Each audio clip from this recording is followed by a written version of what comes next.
Exclusive ಸುದ್ದಿ ಅಂದ್ರೆ D ಬಾಸ್ಗೆ ಸಂಬಂಧಪಟ್ಟದ್ದು, ಅಂದ್ರೆ ದರ್ಶನ್ ಅವ್ರಿಗೆ ಸಂಬಂಧಪಟ್ಟದ್ದು. ಒಂದ್ ಕಡೆ ಅವ್ರ ನಟನೆಯ ಡೆವಿಲ್ ಸಿನಿಮಾ ರಾಜ್ಯದಾದ್ಯಂತ ತೆರೆ ಕಂಡಿದೆ. ಅಭಿಮಾನಿಗಳು ಸಿನಿಮಾ ನೋಡಿ ಸಂಭ್ರಮಿಸುತ್ತಿದ್ದಾರೆ, ಕುಣಿದು ಕುಪ್ಪಳಿಸುತ್ತಿದ್ದಾರೆ. ಆದ್ರೆ ನಿಮ್ಮಣ್ಣ ದರ್ಶನ್ ಅವ್ರಿಗೆ ಪರಪ್ಪನ ಅಗ್ರಹಾರದಲ್ಲಿ ಸಖತ್ ಟೆನ್ಷನ್ ಶುರುವಾಗಿದೆ ಅಂತ. ಕಾರಣ ಇವತ್ತು ರೇಣುಕಾ ಸ್ವಾಮಿ ಕೊಲೆ ಕೇಸ್ಗೆ ಸಂಬಂಧಪಟ್ಟಂತೆ ಅಸಲಿ ಟ್ರಯಲ್ ಶುರುವಾಗ್ತಾ ಇದೆ.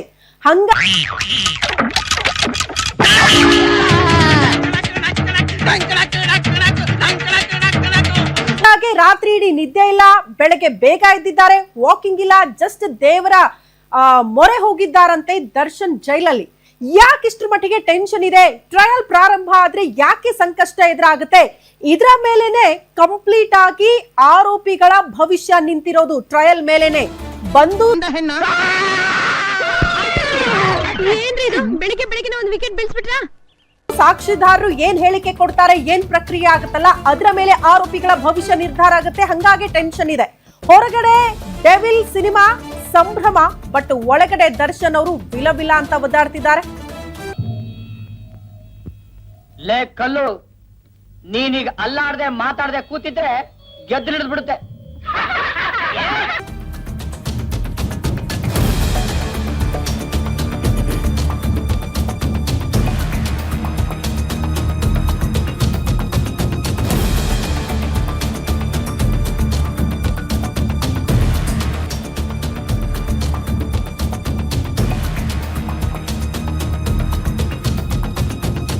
ಅಸಲಿ ತನಿಖೆ ಈಗ ತನಿಖೆ ಅಂದ್ರೆ ಇಟ್ ಮೀನ್ಸ್ ಏನೆಲ್ಲ ಸಾಕ್ಷಿಗಳಿದೆಯಲ್ಲ ಅದೆಲ್ಲವನ್ನ ಪ್ರೂವ್ ಮಾಡೋದಕ್ಕೆ ರಾಜ್ಯ ಪ್ರಾಸಿಕ್ಯೂಷನ್ ಮುಂದಾಗುತ್ತೆ. ಇಲ್ಲ ಈ ಸಾಕ್ಷಿಗಳೆಲ್ಲ ಸುಳ್ಳು ಅಂತ ಈ ಕಡೆ ಆರೋಪಿಗಳ ಪರವಾಗಿ ವಕೀಲರು ಕೂಡ ಹೇಳ್ತಾ ಹೋಗ್ತಾರೆ.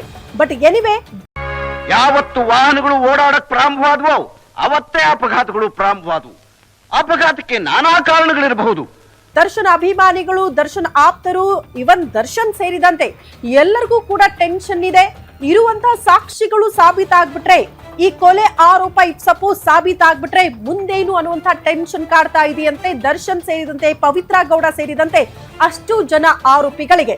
ನಿಮ್ಗೆಲ್ಲ ಗೊತ್ತಿತ್ತು. ಒಳಗಡೆ ಹೋಗಿ ಏನ್ ಮಾಡ್ತೀರಾ? ಅದೇ ಕಲ್ಲು ಹೊಡಿತೀರಾ, ಹುಲ್ಲು ಕತ್ತಿಸ್ತೀರಾ, ಪಾತ್ರೆ ತೊಳಿತೀರಾ? ನಾನ್ ಬೇಕಾದ್ರೆ ಜೈಲರ್ ಹತ್ರ ಹೇಳಿ ಕಿಚನ್ ಅಲ್ಲಿ ಕೆಲಸ ಮಾಡ್ತೀನಿ.